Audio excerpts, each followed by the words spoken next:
Je vous invite à vous lever.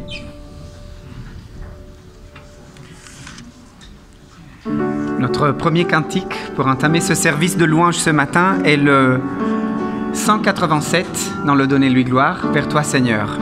Faisons monter donc nos voix vers notre Seigneur.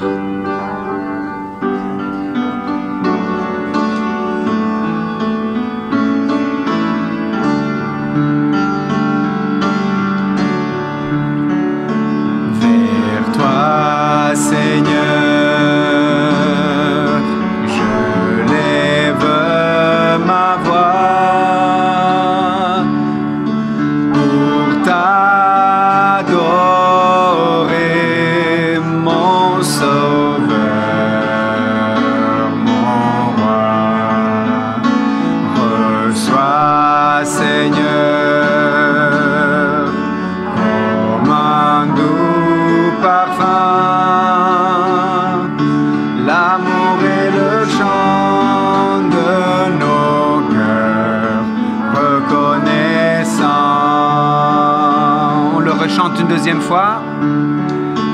Vers toi, Seigneur,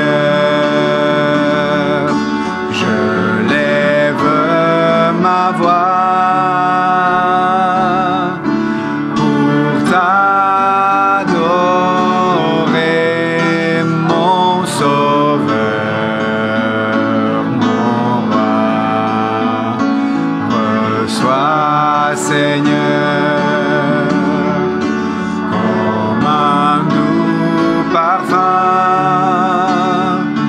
l'amour et le chant de nos cœurs reconnaissants.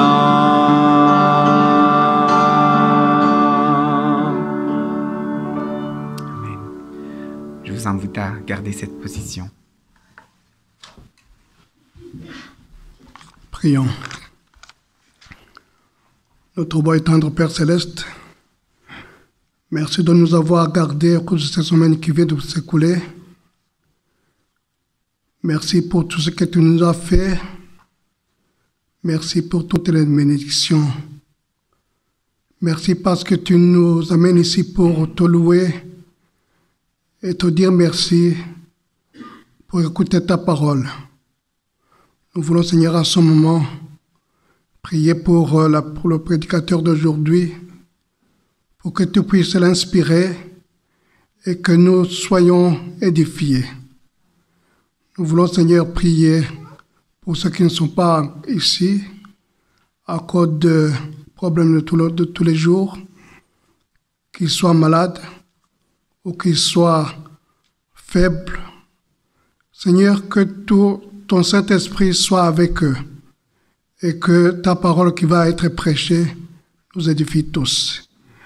Nous prions pour notre pays, pour que tu puisses continuer à aider leurs dirigeants à diriger selon ta parole et selon ta volonté. Et que ce peuple puisse se préparer aussi pour ta rencontre. Nous voulons, Seigneur, que tu puisses être avec nous le long de notre séjour ici. C'est cette grâce que je demande au nom de Jésus. Amen.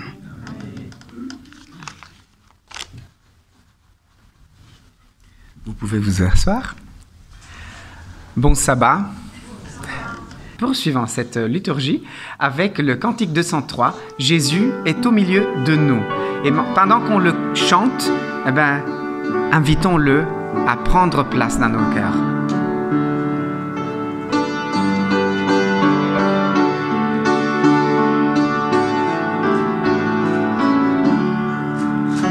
Jésus est au milieu de nous, son regard s'abaisse sur nous, sa douce voix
Quel bonheur de pouvoir accueillir dans nos cœurs celui qui veut nous bénir, nous sauver parce qu'il nous aime.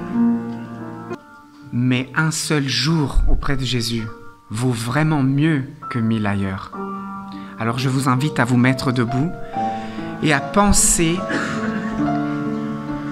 à chaque mot que ce cantique nous donne pour rencontrer Jésus davantage, encore une fois, comme cette Samaritaine l'a rencontré ce jour devant ce puits. Nous t'adorons, ô Père.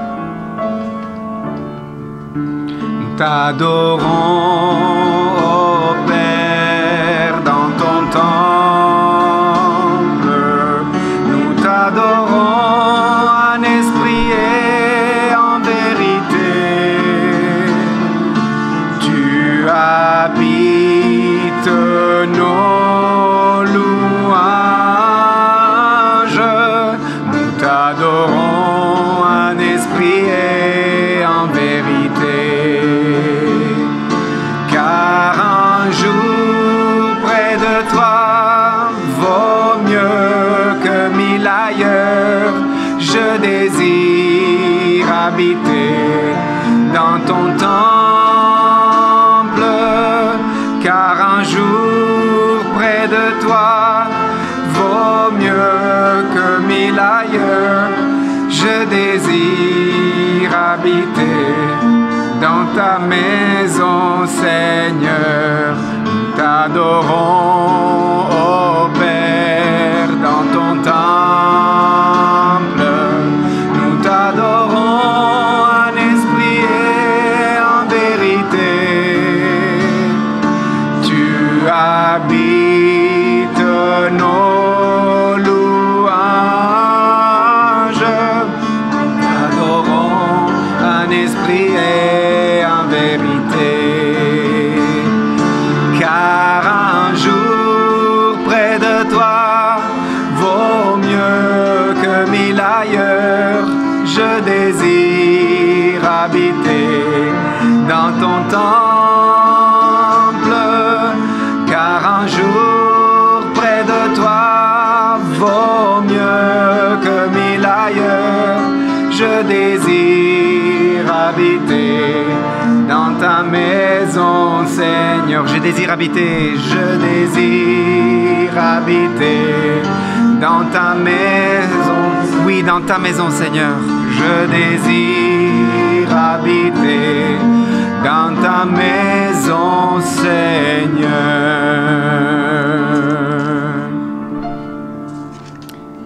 Amen. Vous pouvez vous asseoir.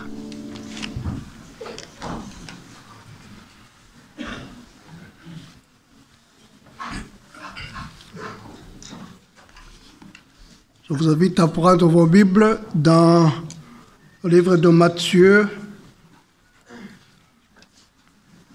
chapitre 26, versets 47 à 56. L'Évangile selon Matthieu 26, 47 à 56.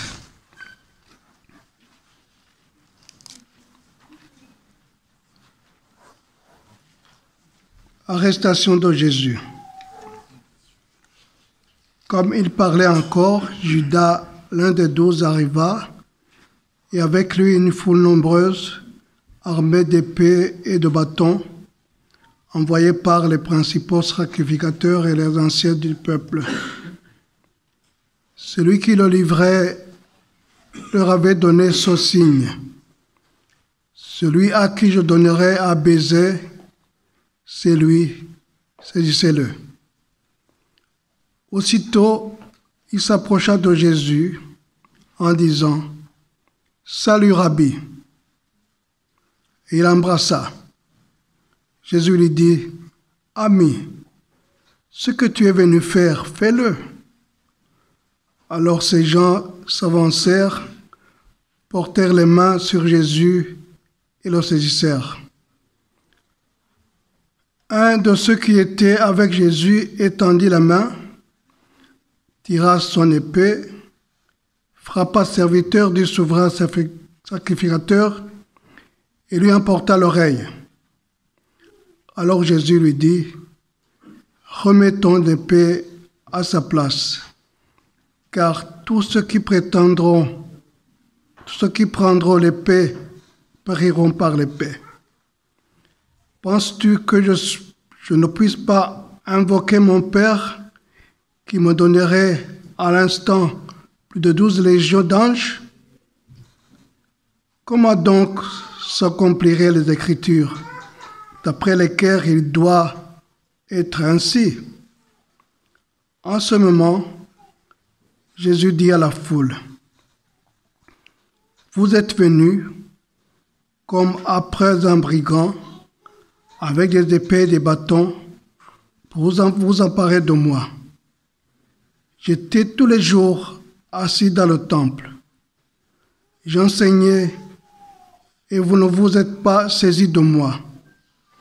Mais tout cela est arrivé afin que les écrits des prophètes soient accomplis. » Alors tous les disciples l'abandonnèrent et prirent la fuite. Nous allons inviter le prédicateur du jour qui est le secrétaire général de la fédération. Et son nom est Edouard Agenka.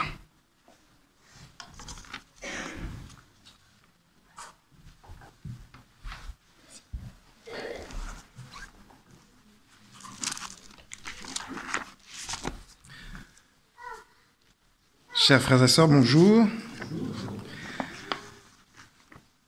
Shalom, comme peut-être je pourrais le dire également. Un mot de salutation, tout d'abord de ma part et puis au nom de l'équipe fédérale, pour vous souhaiter un bon sabbat et un bon début d'année. C'est l'occasion aussi pour vous présenter à chacun d'entre vous et à votre Église mes meilleurs vœux, à la fois de réussite personnelle, professionnelle, familiale et puis ecclésiale. J'aimerais aussi, en cette année fédérale, en cette année importante au niveau de la fédération, puisque nous aurons une assemblée fédérale cette année, au mois de mai, j'espère que les échanges et les débats seront aussi inspirés, seront bénis et que de ces échanges se dégagera du respect, de la bienveillance, comme il sied à toute assemblée. Je prie aussi, puisque c'est l'occasion des souhaits aussi, je prie aussi pour que votre Église, tout comme la Fédération, puisse se développer, continuer à se développer, et que par la grâce de Dieu, nous puissions accomplir cette mission à laquelle nous avons été invités par le Seigneur depuis déjà maintenant 2000 ans. Mais j'aimerais aussi que nous puissions ici, nous qui sommes ici présents, réaliser que Dieu a aussi un souhait pour chacun d'entre nous et qu'il fait aussi des vœux pour chacun d'entre nous. Et j'espère qu'en cette année, nous aurons la possibilité de découvrir un petit peu plus, pour ceux qui ne connaissent pas encore, ces vœux, ces souhaits que Dieu formule à notre égard, à l'égard de l'Église de Woluwe, et que ce soit ainsi, en fait, pour nous l'occasion peut-être de réaliser davantage ce projet que le Seigneur a pour nous. Ce matin, j'ai choisi pour vous parler un sujet qui est difficile, une arrestation. Ce n'est pas le thème le plus joyeux, mais il me semblait que au travers de ce moment, qui est un des moments les plus importants de l'histoire de l'humanité, il me semblait qu'il y avait quand même quelques bonnes nouvelles. J'aimerais essayer de les dégager avec vous ce matin. Et comme votre ancien l'a lu à l'instant, dans ce texte, eh bien, nous sommes précisément dans le jardin de Gethsémanée, un lieu particulier pour Jésus et pour ses disciples, puisque c'est là qu'ils se retrouvaient pour prier, pour chanter le sabbat, mais aussi parfois dans la semaine. Mais à cet instant particulier, Gethsémanée a une ambiance assez sombre, assez difficile, puisque Jésus sait que dans peu de temps, il va devoir être arrêté. Il en avait parlé déjà au cours du repas qui avait précédé cette balade, si j'ose dire, au jardin, ce temps particulier. Et lorsque Jésus sent que sa fin rapproche, comme parfois c'est le cas, eh bien on parle, on essaie de laisser un maximum d'informations, on essaie de laisser un maximum de choses à ceux que l'on aime et ceux qui nous accompagnent. Et c'est ce que Jésus est en train de faire, et précisément au moment où il est en train de parler, il est interrompu. Alors je ne sais pas vous, comment vous réagissez quand on vous interrompt alors que vous parlez. Personnellement, j'aime pas trop. J'aime bien pouvoir m'exprimer jusqu'au bout, exprimer ma pensée avec ses nuances. Et quand on m'interrompt, ça casse un petit peu ce rythme, ça casse un petit peu cette dynamique. Et là, Jésus est interrompu par quelqu'un qu'il connaît. Dans ce début de ce texte, au verset 47, il parlait encore quand Judas, et le texte précise bien, l'un des 12, arrive avec lui, avec une grande foule. Il parlait encore. Jésus venait d'avoir pris un temps de prière avec quelques-uns de ses disciples, même si ceux-ci se sont endormis. Il savait qu'il était en train de se préparer pour les derniers instants de sa vie avant sa crucifixion. Et c'est à ce moment-là qu'une troupe, avec à sa tête Judas, arrive. Une troupe avec des bâtons, des épées. Ce sont des hommes de main, des prêtres, des anciens du peuple. Ils sont venus pour arrêter Jésus. Le temps de la prière est donc bien terminé. Voici venu le temps de la confrontation. Judas, l'un des 12. Sans doute l'un des plus intelligents du groupe, le plus capable, mais peut-être aussi l'un des moins moraux.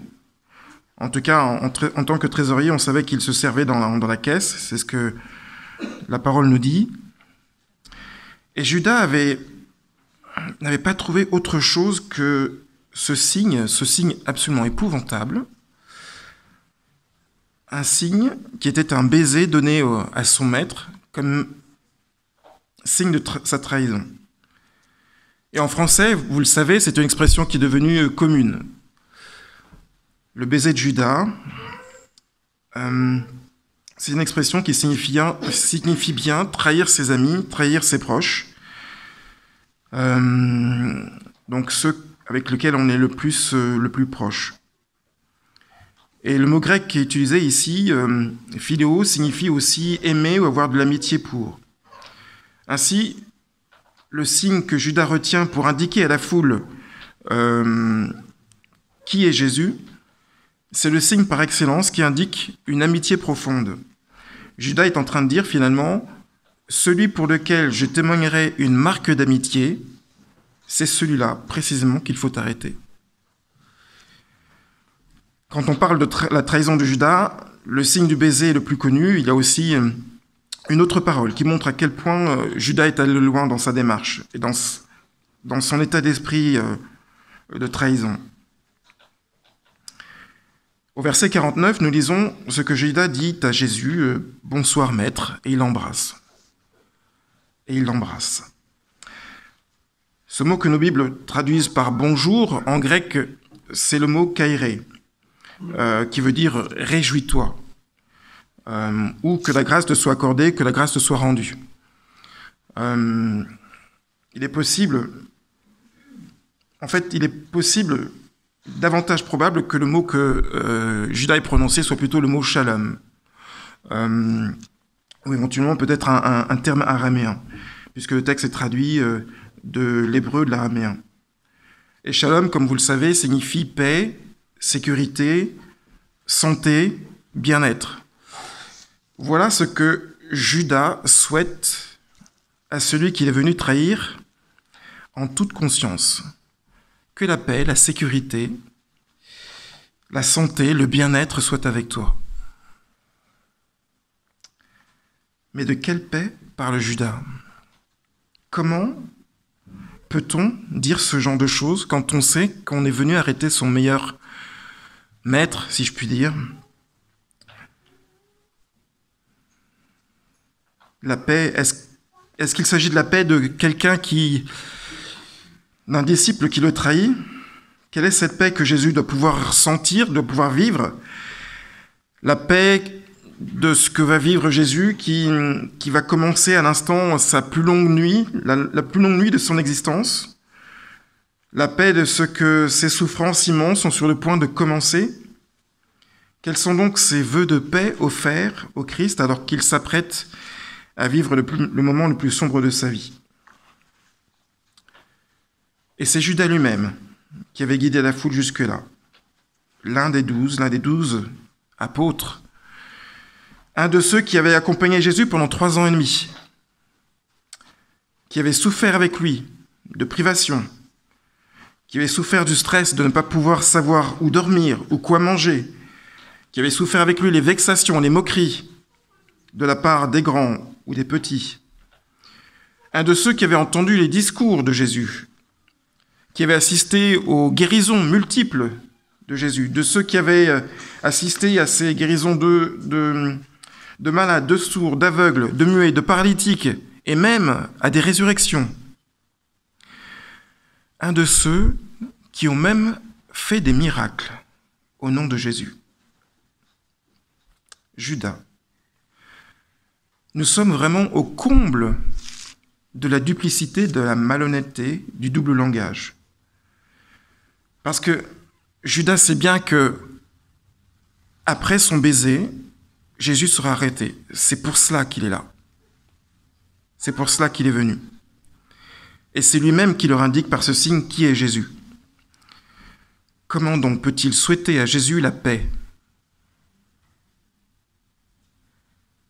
A-t-il à ce point oublié qui est Jésus? A-t-il à ce point oublié que son maître sait lire dans les cœurs? Jésus savait déjà tout, bien avant que Judas le trahisse. Il le lui avait dit d'ailleurs auparavant. Alors pourquoi tant de fausseté dans cette trahison?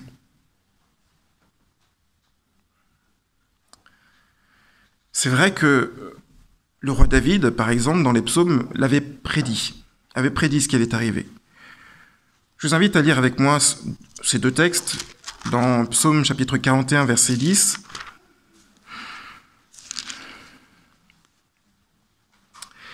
Psaume chapitre 41, verset 10.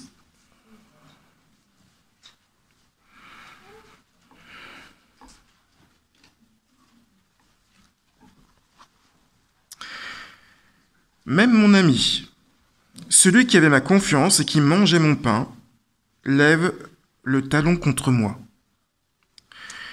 Et puis un petit peu plus loin, un autre texte dans le chapitre 55, à partir du verset 13 jusqu'au verset 15, toujours dans les psaumes.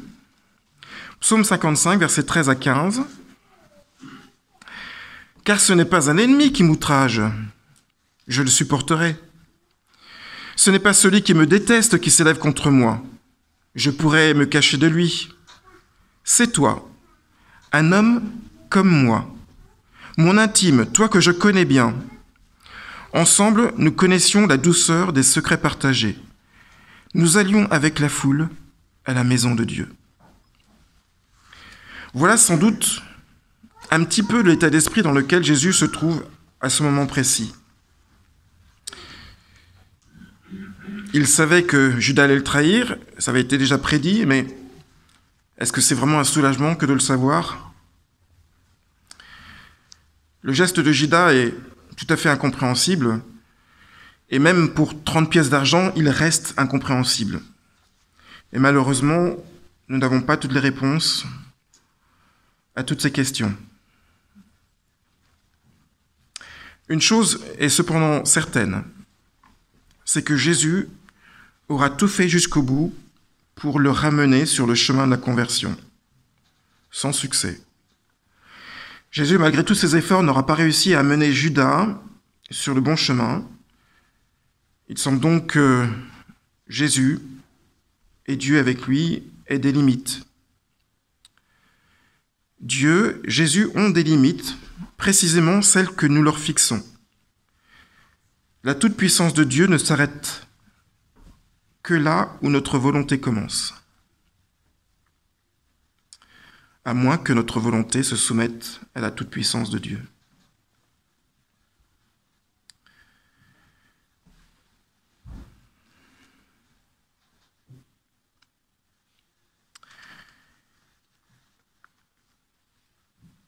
Comment Jésus va-t-il réagir face à ce que Judas est en train de faire?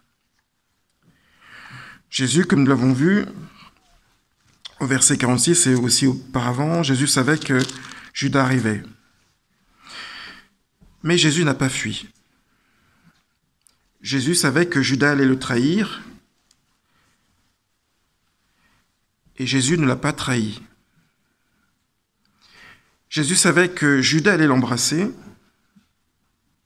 et il l'a laissé faire. Et par contre, verset 50, Jésus coupe court à tout cérémoniel. Le terme « mon ami » qui est utilisé ici veut dire « mon compagnon, mon gars ». Ce que tu as à faire, fais-le vite. Pas de blabla, pas de salam alek, pardon. Fais ce que tu as à faire, vite.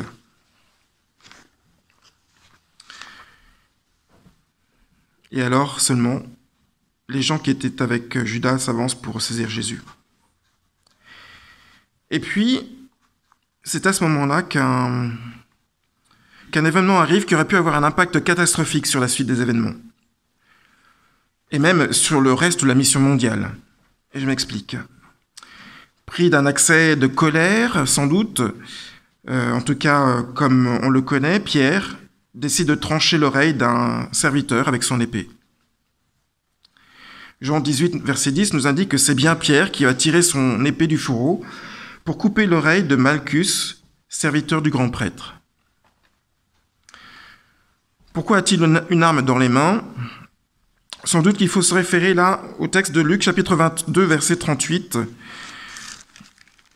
texte que Pierre a pris au pied de la lettre. Dans Luc chapitre 22, verset 38, le Seigneur s'était adressé à ses disciples. Il leur dit, lisons à partir du verset 35 peut-être pour comprendre le contexte. « Quand je vous ai envoyé sans bourse, Luc chapitre 22, verset 35, « Quand je vous ai envoyé sans bourse, ni sac, ni sandales, avez-vous manqué de quoi que ce soit ?» Ils répondirent, « De rien. » Il leur dit, « Maintenant au contraire, que celui qui a une bourse la prenne. De même, celui qui a un sac, et celui qui n'a pas d'épée vende son vêtement pour en acheter une. Car je vous le dis, il faut que ce qui est écrit s'accomplisse en moi. Il a été compté avec les 100 lois, et en effet, ce qui me concerne touche à sa fin. Ils dirent, « Seigneur, voici 2 épées. » Et il leur dit, « C'est assez. » On ne comprend pas très bien ce qui se passe ici. Toujours est-il que c'est sans doute la raison pour laquelle Pierre avait une épée dans ses mains. Et bien sûr, quand on a une épée, il faut en faire usage. C'est logique.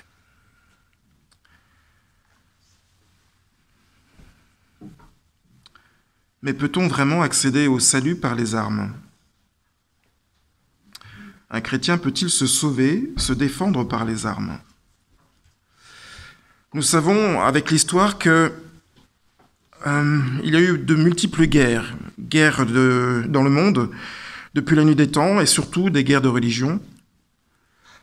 Des chrétiens ont été prêts à tuer d'autres pour défendre leurs propres opinions. Et le résultat, c'est que, malheureusement, encore aujourd'hui, nous en voyons les conséquences. C'est que beaucoup de nos contemporains disent que la religion n'a rien apporté de bon, parce que il y a eu justement ces guerres de religion, et que des hommes, des croyants, ont été prêts à tuer d'autres hommes, d'autres croyants, parce qu'ils n'étaient pas d'accord avec eux. Et parmi ces hommes se trouve même un réformateur, le réformateur Zwingli, un Suisse qui est mort sur un champ de bataille. Entre les protestants de Suisse et les catholiques de Suisse.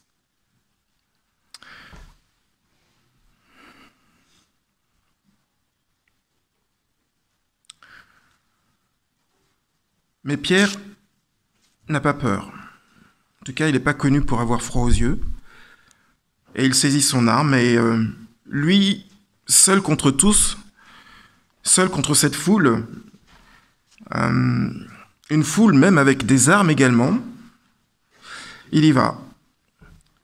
Et heureusement qu'il n'a pas tué ce serviteur, il a juste coupé l'oreille. Mais n'est-ce pas un peu de la folie de la part de Pierre ? J'allais dire encore une fois. Et puis, quelle folie aussi d'essayer de changer le cours des événements dans ce contexte, à lui seul, avec une épée, alors que les autres sont tellement nombreux, avec aussi des armes. Et puis, ce geste impulsif de Pierre, sans demander à Jésus, sans réfléchir aux conséquences, ce geste aurait pu être utilisé contre Jésus et ses disciples. Parce que, à partir de là, on aurait pu prouver que le mouvement et le message de Jésus étaient de nature violente, étaient de nature insurrectionnelle. Imaginez alors avec quelle facilité les grands prêtres auraient pu convaincre les autorités romaines du danger que représentent Jésus et ses disciples. Or, dans le récit biblique, à aucun moment, cet événement n'a été utilisé par ses adversaires. Parce qu'il aurait certainement amené à la condamnation et à une condamnation justifiée de Jésus et de ses disciples. Et précisément, Jésus, en guérissant Malchus, le serviteur du grand prêtre, Jésus aura empêché que les impulsions de Pierre ne se retournent contre Jésus et ses disciples, contre ce pourquoi Jésus allait mourir dans quelques heures.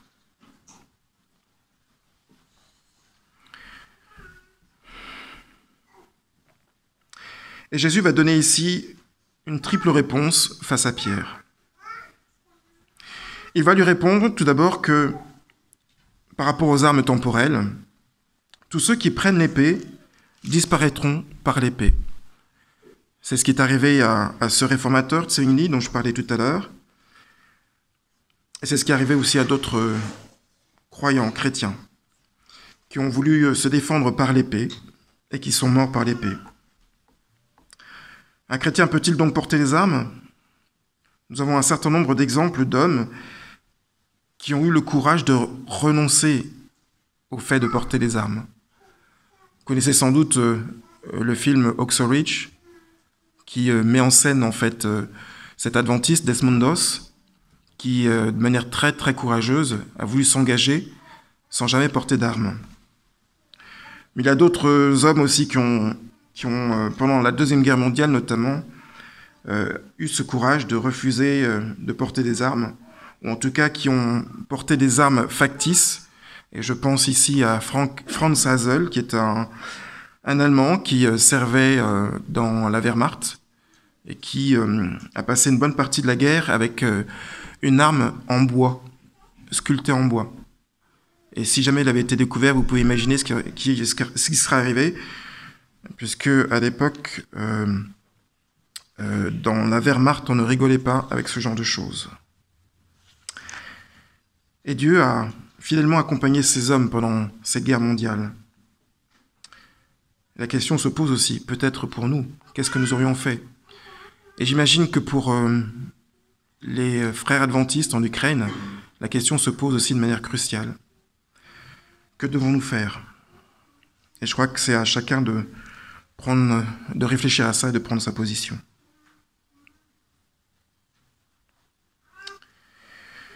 Mais la réponse de Jésus est en 3 volets, je disais. Le premier volet sur les armes temporelles. Et puis, il y a un autre élément aussi que Jésus avance. Au verset 53, il dit « Penses-tu que je ne puisse pas supplier mon Père qui me fournirait à l'instant plus de 12 légions d'anges ?» Pour les hommes, d'une manière générale, il existe la tentation de la puissance. La tentation d'être le plus fort, le meilleur. Pour certains, presque le tout-puissant, mais c'est bien illusoire pour un homme de chercher à avoir la toute-puissance. Par contre, pour Jésus, Fils de Dieu, cette tentation existe, celle de la toute-puissance. Et précisément ici, Jésus avait à sa disposition la puissance de Dieu, avec les anges qu'il pouvait sur un signe ou sur un appel, demander afin qu'il puisse intervenir et le libérer de cette situation. Sans doute une tentation supplémentaire par rapport à celle qu'un homme normal aurait pu vivre. Et Jésus n'a pas cédé ni à la tentation de la puissance, ni à la tentation de la toute-puissance, au contraire. Il a cédé à l'amour. Et puis, troisième réponse de Jésus, il invoque les Écritures. Comment les Écritures doivent-elles s'accomplir ? En fait, ce que Jésus est en train de dire ici, c'est que sa vie doit accomplir les Écritures. C'est intéressant. Jésus révèle ici que son véritable projet sur terre n'est pas de faire sa propre volonté, contrairement à Judas ou à Pierre peut-être, mais bien de chercher à faire la volonté de son Père qui l'a envoyé. Voire mieux, par sa vie, Jésus a cherché à accomplir les Écritures. Autrement dit, il cherche à attester la vérité des prophètes, des prophéties, des Écritures au travers même de son existence et de ses choix. Il a fait des choix dans le seul objectif de réaliser les Écritures.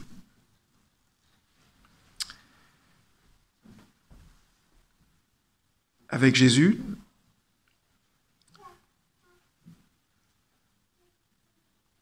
ce n'est plus seulement Dieu qui exauce mes prières, mais moi qui cherche à exaucer les prières de Dieu, dans ma vie et pour ma vie. Autrement dit, à l'exemple du Christ, ma prière pourrait être la suivante, que je puisse être un agent par lequel tu réalises ta volonté dans ce monde, selon ta parole, non pour ma gloire, mais pour ta gloire seule. Tiens, et si c'était le souhait de Dieu pour nous en ce début d'année, que nous puissions chercher à réaliser le souhait de Dieu dans notre vie, que nous puissions chercher à réaliser la volonté de Dieu dans notre vie. Jésus avait le souhait de se soumettre à Dieu, quoi qu'il arrive, d'accepter le plan de Dieu, et pour lui, la victoire a été assurée à genoux à Gethsémane dans la prière.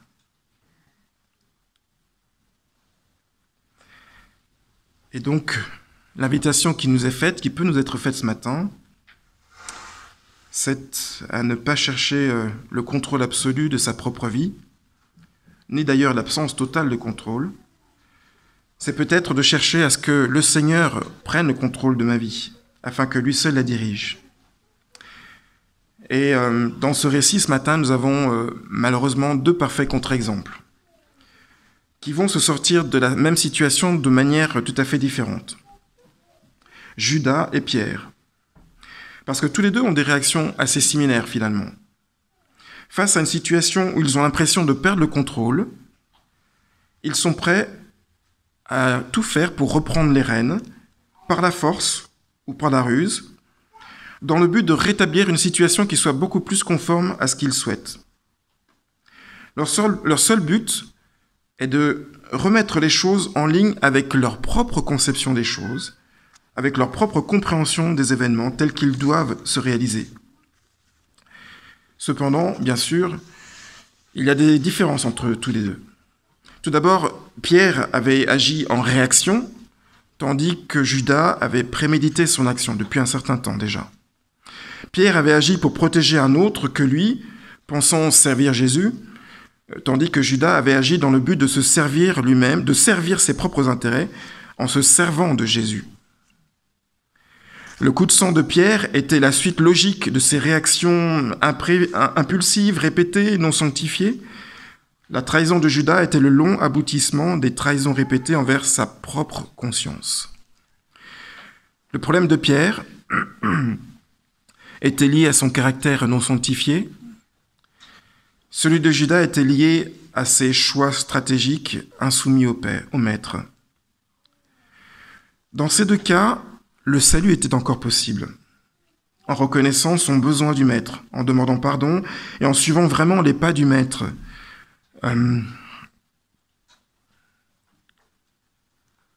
C'est d'ailleurs ce que Pierre va faire lorsque, un peu plus tard dans Jean, il va avoir cet échange avec Jésus par rapport à son reniement. Mais la dernière différence entre tous les deux, entre Judas et Pierre, a été malheureusement fatale à l'un et rédemptrice pour l'autre. Parce que Pierre a reconnu ses lacunes devant Jésus, tandis que Judas a cru que son péché était impardonnable et il s'est suicidé. Y a-t-il quelque chance de succès à garder le contrôle absolu de sa vie hors du Maître ? C'est la question que ces deux expériences peuvent nous être posées. Mais le texte ne s'arrête pas là. Et alors qu'on peut continuer à réfléchir et à méditer sur ces deux exemples, il reste en fait un troisième personnage dans le récit. Un troisième personnage qui est aussi un personnage clé, puisque ce personnage est vague et difforme, et il a pourtant un rôle important. Je vais parler de la foule. Et selon Jean chapitre 18, verset 3, il s'agit d'une cohorte romaine, c'est-à-dire un nombre de personnes qui varie entre 200 et 600 personnes à peu près. Donc, je rappelle tout à l'heure, Pierre tout seul face à 200 à 600 personnes. Et cette foule vient arrêter Jésus. Elle vient en masse, par définition, en foule. Elle tente de s'imposer par le nombre. Il s'agit ici d'un conglomérat de différentes personnes, différents individus, qui s'assemblent ici dans un objectif précis, arrêter Jésus. Tous ceux qui jusque-là n'arrivaient pas à se mettre d'accord sur des grands choix politiques pour Israël, contre Rome et son empire, sont tout d'un coup désormais unis pour combattre et abattre l'Empire romain ? Non. Une personne, un homme, Christ. Et dans ce groupe, il y a bien sûr Judas, Judas Iscario, celui qui porte un couteau sur lui, pas un couteau bien sûr pour éplucher les pommes de terre, aussi bonne soit-elle, ici en Belgique. Il y a les Sadducéens, qui ne croient ni en la résurrection, ni au miracle. Il y a les pharisiens, qui ne supportent pas qu'un homme n'ayant pas fait d'école, ni étudié avec eux, les enseigne et guérisse le jour du sabbat. Et puis, il y a les serviteurs qui obéissent aux ordres et font tout ce qu'on leur dit de faire, sans se poser plus de questions. Et puis, il y a aussi un certain nombre d'hommes de main, ou d'hommes de paille, comme on veut, qui sont là dès qu'il y a un peu d'argent à se faire, quitte à laisser des cadavres derrière eux. Et puis, un peu plus tard, on le verra, dans la suite de l'histoire, il y a les Romains. Tous, donc, se liguent contre un jeune homme qui est né dans une étable, et dont le seul crime est de parler, alors c'est vrai, sans peur, mais de parler en annonçant le royaume d'amour de Dieu. Voilà donc cette foule diverse et bigarrée qui vient chercher un homme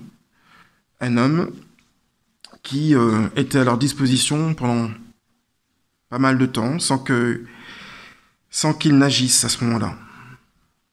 Une foule qui obéit aux ordres sans se poser des questions. Tous savaient-ils qu'ils allaient arrêter Jésus ? Je ne sais pas. Mais en tout cas, elle vient en masse avec armes et bâtons pour arrêter un simple homme. Un homme qui n'avait jamais fait de mal à qui que ce soit, pas même à une mouche. Et bien sûr, elle vient de nuit pour l'arrêter.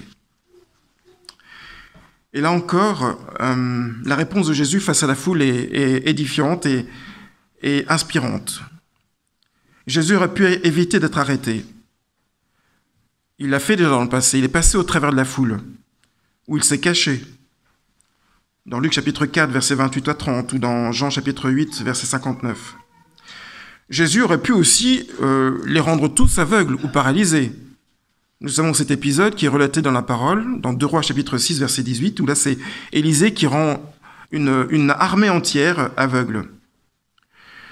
Jésus aurait pu aussi faire appel à des légions d'anges pour être délivrés. Soit au bas mot, si on se réfère au nombre d'une légion, 4200 anges, ce qui fait déjà pas mal, en tout cas beaucoup plus que cette légion qui était venue l'arrêter.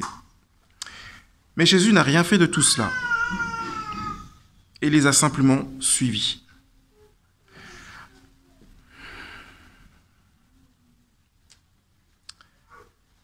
Pourquoi a-t-il pu échapper dans le passé et pourquoi ne le fait-il plus maintenant? Jésus rappelle pour la deuxième fois dans ce texte qu'il est venu pour accomplir les Écritures. Et en lisant ce texte, j'ai trouvé vraiment inspirant le fait que Jésus insiste pour rappeler que s'il est venu là sur terre, c'est aussi pour accomplir les Écritures. C'est aussi pour accomplir la volonté du Père. Comme il avait dit lorsqu'il était dans le temple. Jusqu'à quel point est-ce que moi-même, je suis prêt à suivre l'exemple du Christ en renonçant à l'usage de la force, de la manipulation, de la ruse dans mes relations avec les autres, en particulier lorsque je suis sous leur menace. Tout cela est arrivé pour que soient accomplies les Écritures des prophètes. C'est en entendant ces mots que les disciples perdent tout courage. Les disciples s'enfuient. Aucun n'est resté auprès de son maître pour le soutenir. Même ceux qui revendiquaient de s'asseoir à gauche et à sa droite dans son royaume, ceux-là aussi se sont enfuis. C'est ce qu'avaient annoncé les Écritures. Mais remarquez bien que les disciples ici ne fuient pas pour accomplir les Écritures, même s'ils l'accomplissent en fuyant, malgré eux, contrairement à Jésus, qui lui cherchait précisément à accomplir les Écritures. Il faut bien reconnaître une chose, que ce soit volontaire comme Jésus ou involontaire, nous accomplissons tous le plan de Dieu finalement. Cela peut être de gré ou à notre insu. Regardez les pharisiens qui se moquent à la croix. Regardez les soldats qui tirent au sort la tunique de Jésus. Eux aussi, ils accomplissent les prophéties. Jésus avait pris le temps pour chercher la volonté de Dieu. Il avait pris le temps, de chercher la volonté de Dieu et de s'y soumettre, tandis que les disciples n'en avaient ni l'envie ni la force. Et en ne prenant pas le temps de chercher à accomplir la volonté de Dieu dans leur vie, ils avaient manqué ce premier grand test. Et ils auront l'occasion plus tard de se rattraper. Grâce à Dieu. L'arrestation de Jésus est un événement dramatique et scandaleux. Absolument scandaleux. Mais plus encore, il permet de mettre en opposition l'abnégation de Jésus face à la félonie de ses adversaires et à la lâcheté de ses disciples. Tous ceux qui entouraient Jésus ce soir-là ont cédé à un moment donné ou à un autre à une tentation particulièrement pernicieuse. La tentation du geste politique pour arriver à ses fins. La tentation de la violence pour arrêter un cours défavorable. La tentation de la masse pour imposer une décision d'autorité. La tentation de la fuite pour éviter une catastrophe. Jésus n'a cédé à aucune d'entre elles, mais à chaque fois répondu honnêtement et clairement à ses interlocuteurs sans jamais se dérober. Je trouve particulièrement édifiant la manière dont Jésus prend le temps de répondre ou de faire réfléchir chacun afin de l'amener insensiblement à reconsidérer ses positions et ses croyances. Confronté à la trahison de Judas, à la présomption de Pierre, à la confrontation en masse de la foule, à l'abandon de ses disciples, à chaque fois, Jésus a réagi, il a posé des questions, il a essayé de faire appel à la conscience de ses interlocuteurs pour les faire évoluer dans leur schéma mentaux. Jésus réagit de manière d'autant plus remarquable qu'il sait qu'il est innocent et que tous le savent également. Pourquoi donc a-t-il accepté tout cela? Pourquoi donc a-t-il accepté de passer par tout cela? Le cynisme et la trahison de Judas, encore une fois l'un des disciples les plus capables et les plus doués, la folie de Pierre, présomptueux au point de se croire quasiment invincible, la foule de plusieurs centaines d'hommes armés d'épées et de bâtons pour une action d'envergure, de nuit, arrêter un homme non violent et sans défense, le courage fuyant des disciples. Pourquoi tout cela? Simplement par amour. Par amour pour son père, par amour pour Judas, par amour pour Pierre, par amour pour la foule, par amour pour ses disciples, par amour pour moi, par amour pour nous, pour réaliser le souhait de Dieu dans sa vie et pour réaliser le souhait de Dieu pour notre vie. Et plutôt que de regarder les défauts de caractère, les lacunes des uns et des autres dans ce récit, et à travers eux, nos propres lacunes, je vous invite ce matin à tourner vos regards vers le Christ, l'exemple parfait et suprême de vie, afin que, quel que soit le moment, que ce soit dans la joie ou dans la peine, dans la guerre comme dans la paix, nous puissions toujours avoir au cœur le vœu d'exaucer le souhait de Dieu pour notre vie. C'est la prière que je voudrais formuler pour vous, pour nous ce matin, en ce début d'année. Et si vous êtes d'accord, j'aimerais juste vous inviter à incliner la tête pour que nous puissions faire cette courte prière. La prière suivante. Seigneur mon Dieu, aide-moi aujourd'hui à tout faire pour exaucer ton projet pour ma vie. Amen.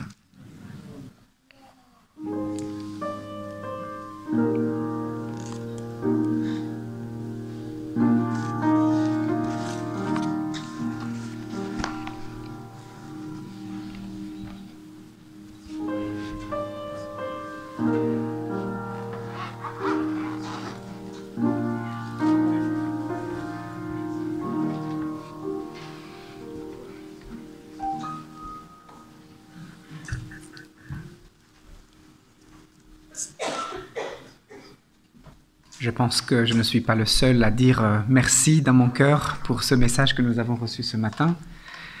Que nous puissions céder aussi alors à cet amour et prendre le temps de demander à Dieu de pouvoir nous donner cette force de suivre son exemple à cette année 2023. Je vous invite à vous mettre debout pour chanter ensemble le 492 « Seigneur, attire ». Eh bien, qu'il puisse nous attirer de plus en plus en cette année vers lui. Seigneur, attire mon cœur à toi. Je te désire tout près de moi.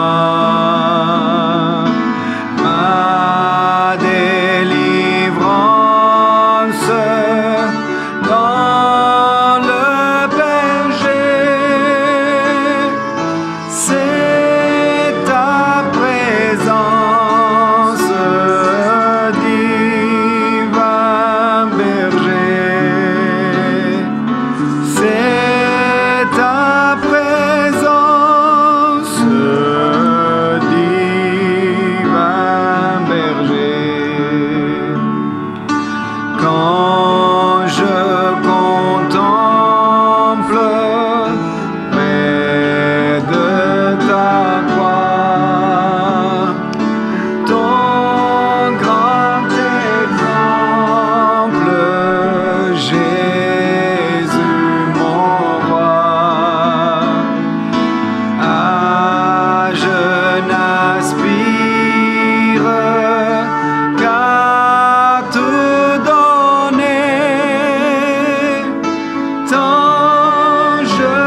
Je vous invite à vous lever, nous allons prier ensemble.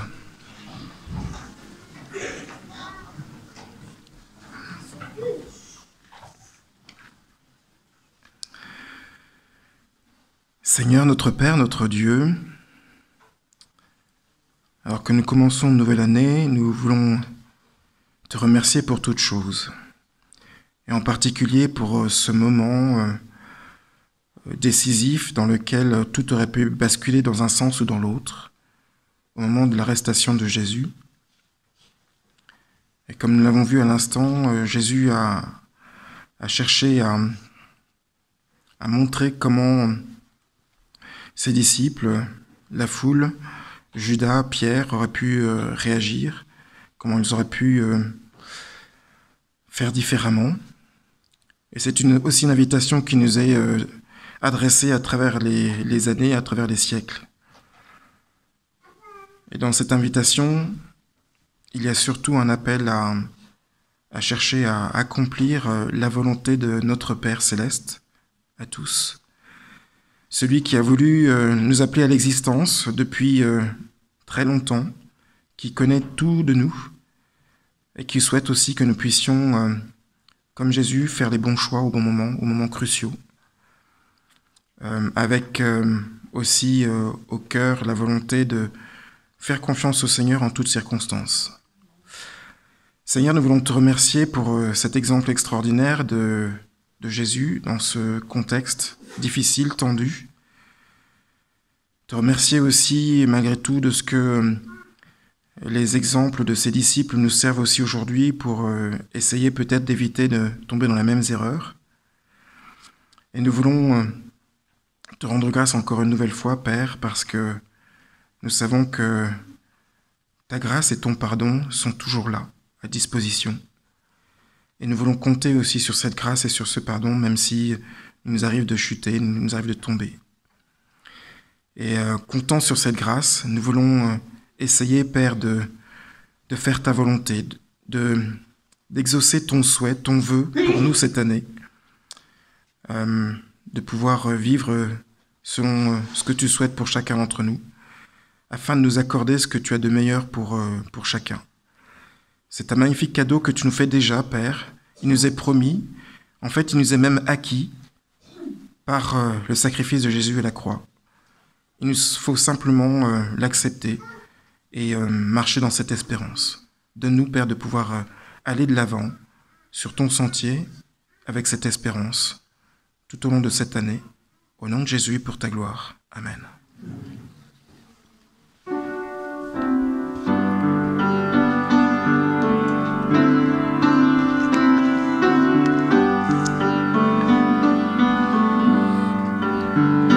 La paix de Dieu reste dans vos cœurs.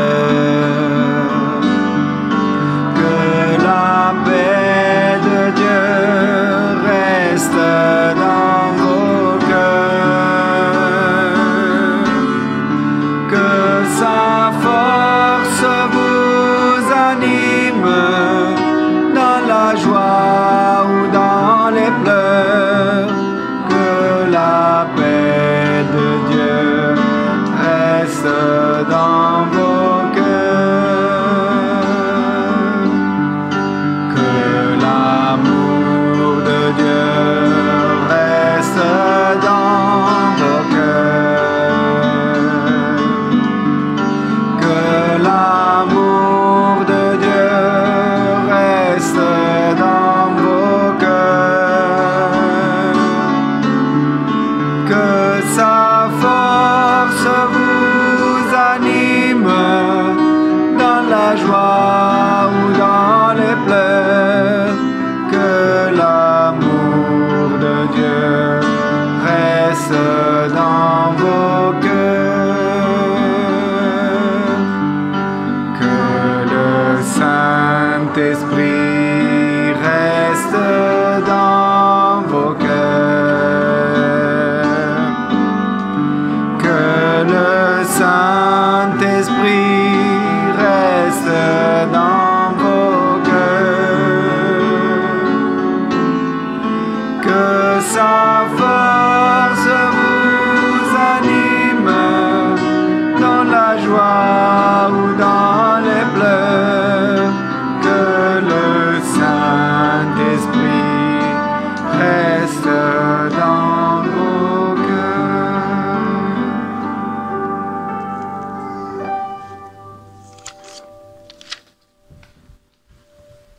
Je vous propose la bénédiction qui se trouve en Hébreux, chapitre 13, versets 20 à 21.